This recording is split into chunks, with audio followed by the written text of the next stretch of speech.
the U.S. continues to battle the COVID-19 pandemic. The NBA continuing its efforts to restart the league. Not sure exactly when or where or how that will take place. But our insider, Brian Windhorst, was on our program in the last hour talking about what may be coming next. The reality is that not only when it comes back to is there not going to be any fans, but there's a decent chance that they're going to have to look at centralizing teams. It is what the Chinese are doing with their league, and they're facing a 4-month delay to get it done. Over the weekend, the Premier League, there were reports out of England that the Premier League, the leading league in the world for soccer, is thinking about doing the exact same things in the Midlands in England, basically out in the rural areas. And I think this is what the NBA is going to have to seriously look at is centralized locations. LeBron shot down the concept of this idea last week. Other players that I have talked to don't like it, but it is what the reality is. The hard thing, the number one thing, is to get the players protected and to keep them healthy. And you can't travel to do it, and you've got to create like a tunnel for them to stay in. And that's why I think it's going to have to be, maybe not at one place, but it may be a couple centralized locations. It's a really interesting thought, and there he is, the most interesting man in the world, Jalen Rose. And, Jalen, he referenced LeBron's comments, and obviously LeBron has such a loud voice when it comes to things like this. And LeBron said, and understandably, there's no way in the world he wants to be away from his family and the people that he loves during this unprecedentedly uneasy time. Everyone gets that. That said, if this is the only way to play an NBA season, it'll be an interesting push and pull. What would you think about the idea of taking all of the NBA players, basically putting them in one or two cities or someplace away from everyone else and trying to play out something of a season? I like the NBA doing whatever it takes to get us basketball back out on the floor, completing the regular season as close as possible, and then getting us to the playoffs so we can ultimately see who's going to win the championship this year. And also for the league, Greeny, it's an actual chance to reset its calendar, and here's what I mean. If people had complaints about the NBA, they always felt like either they played too many games or the season was too long.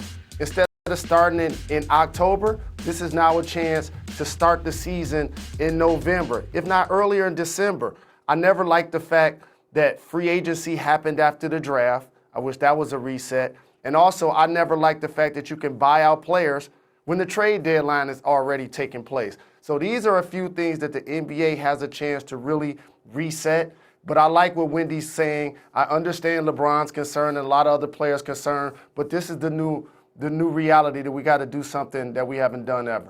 At least for the moment. I want to go back on both parts of that because it's not the first time we've heard someone suggest that maybe trying to play this into the summer, the NBA's new normal, whenever we emerge on the other side of this, being readjusting the calendar and playing the playoffs in the summer and the finals maybe in July or in August. Generally speaking, you would be in favor of that?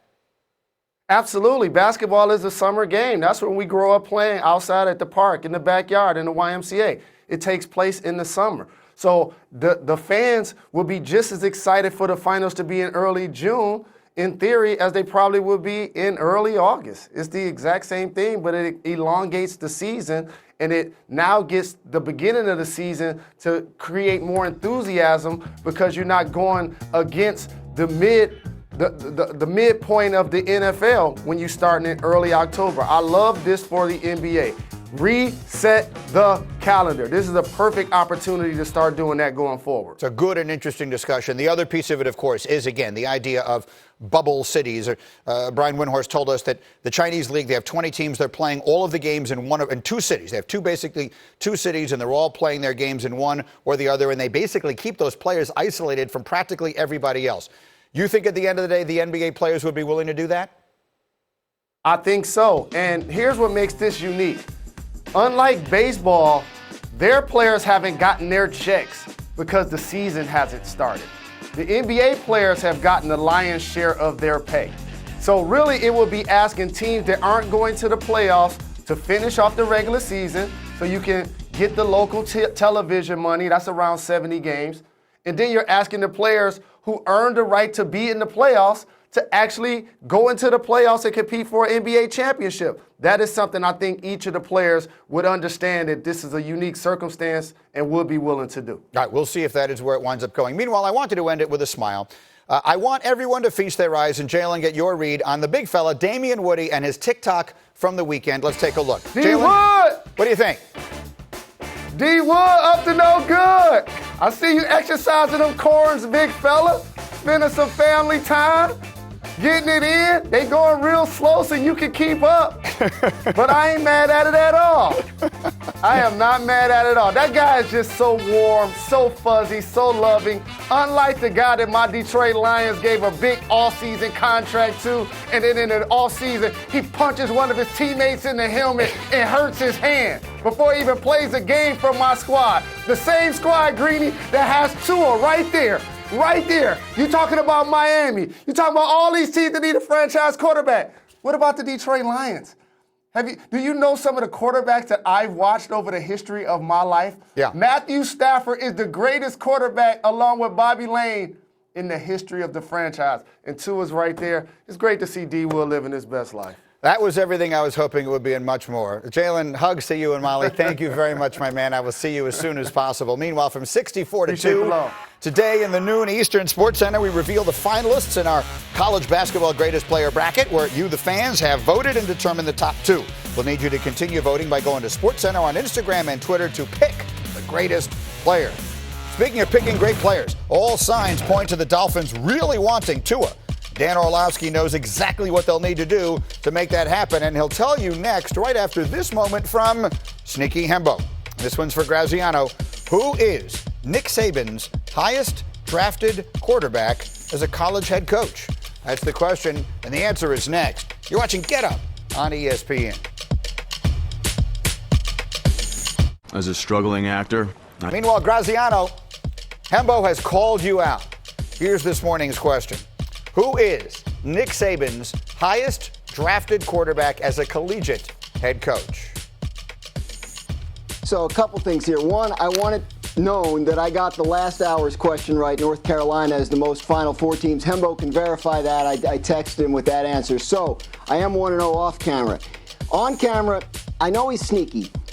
I think that Jamarcus Russell was recruited by Nick Saban at LSU and may have played for him there early in his career. So since I don't have a better guess, I'm going to say Jamarcus Russell, who was number 1 overall. That's an excellent guess. It isn't correct, but I like the thinking. The correct answer is Tony Banks. Who went higher than 1? Tony Banks, who played under Saban at Michigan State and was drafted 42nd overall. That's really the point here, that Saban has never had a quarterback drafted higher than that. That, of course, is going to change by the end of April, which leads us to the biggest storyline of the NFL draft, Tua Tagovailoa and where he will get selected. In Mel Kiper's latest mock draft, Tua was projected to go number 5 to the Dolphins. But will he be available at number 5, or do the Dolphins need to make a move? Once and for all, let's take a closer look at this, because Orlovsky sort of wants to get up on almost a little miniature soapbox here and try and make his case as to how he sees this thing playing out. Orlovsky, I will give you the floor.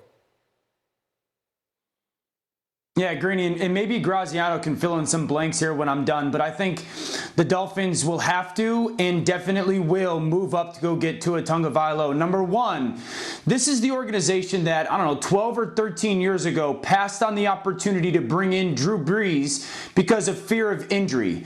And ever since that decision, they've been trying to find their Drew Brees. Number 2, last year they traded away Minkah Fitzpatrick for a first-round pick and Laramie Tunsil for a first-round pick. They did not trade away good players to just go acquire other good players. They traded away those good players to acquire draft picks to make sure they were equipped to go get the player that they wanted to go get this year. And then number 3, imagine this world where they sit back this year and take 3 of their 3 first-round picks, and someone jumps them to go get Tua. And with those 3 picks, they go on to win, 7 or 8 games next year. Then next draft, they'll be going into year 3 of a rebuild without a quarterback and asking the same question they are this year. Who is going to be our franchise quarterback? For those 3 reasons, Greeny, I don't think there's any chance that the Dolphins are going to sit there at 5 and hope that Tua falls to them. They will go get Tua. I like it. Graziano, what do you think? Well, there's a lot of things at work here, Greeny. And number 1, I think in the Dolphins' best case scenario, they would trade up to number 1 with the Bengals and take Joe Burrow. I just don't think the Bengals are going to move that pick no matter what the Dolphins offer them, so they have to figure out what else they can do. I think you may have to go from 5 to 3 if you're the Dolphins to get the quarterback of your choice. I think the mystery is Tua Tagovailoa that quarterback for the Miami Dolphins? Because coming out of the combine, there were teams that had significant medical questions left over about Tua. Not just how is his hip healing, but what is his long-term durability because of that injury, because of some other injuries he's had. If the Dolphins were that kind of team, if they were one of those teams that had that kind of question, and I'm not sure 100% if they were, but if they were, they have to evaluate what do they need to do. Do you want to move up? Do you want to use multiple first-round picks to go from 5 to 3 to take a quarterback that you're not sure is going to be healthy enough to be your long-term answer? Do you stay put and look at someone like Justin Herbert or Jordan Love? Remember, the Dolphins tried to have Tua in for a visit, but they weren't able to get it together before the league decided to shut down all pre-draft visits. Yeah, Laura has suggested in her reporting on this, and again, she's as tied into the medicals as anyone, that the Dolphins are a team that seems to be interested, but that doesn't necessarily mean they feel comfortable with all of the medicals as they stand. Marcus, what do you think? Look, we're dealing with probabilities here, and that's the issue. Obviously, we use the breeze in context. Dr. Andrews did the surgery, said the shoulder was fine with Drew Brees, and, you know, the rest is history. With Tua, different situation, man, because, look, here's the caveat. You're drafting Tua for the next 10, 15, maybe 20 years to play this position. What is his availability going to be like? That's the question that all of these teams are trying to answer. It's not about going up and drafting Tua at the 2 spot or the 3 spot. It's long term in our organization. We are going to make a decision for a quarterback that we want to carry our franchise and usher him into a new era. That's the decision. It's easy to go up and say, hey, let's go take Tua at number 3. But you're weighing the future of the franchise for a long time if you draft Tua and his durability is still in question. That's the issue that teams are having. The talent, his ability is no question you go up and get him. But is that going to carry over to what we're trying to do as an organization long term? Yeah, this is why it's the most interesting question in the league, because Orlovsky, every point you made at the beginning was exactly right. The flip side of it is, if you give up everything that you have earned for this guy and he doesn't stay healthy, then you have set yourself back terribly. We're all going to find out, because for the 41st straight year, the NFL Draft will be on ESPN this year. It will also be on the NFL Network, and the College Game Day crew will be on ABC again this year, covering it from the college perspective. It all starts Thursday, April 23rd, and runs for 3 days there, with all 3 days on ESPN Deportes, ESPN Radio, and the ESPN app as well. As we continue, Baker Mayfield and Dak Prescott have had very different off seasons. One has reason to be hopeful. The other, maybe not so much. We'll explain next. Get up on ESPN.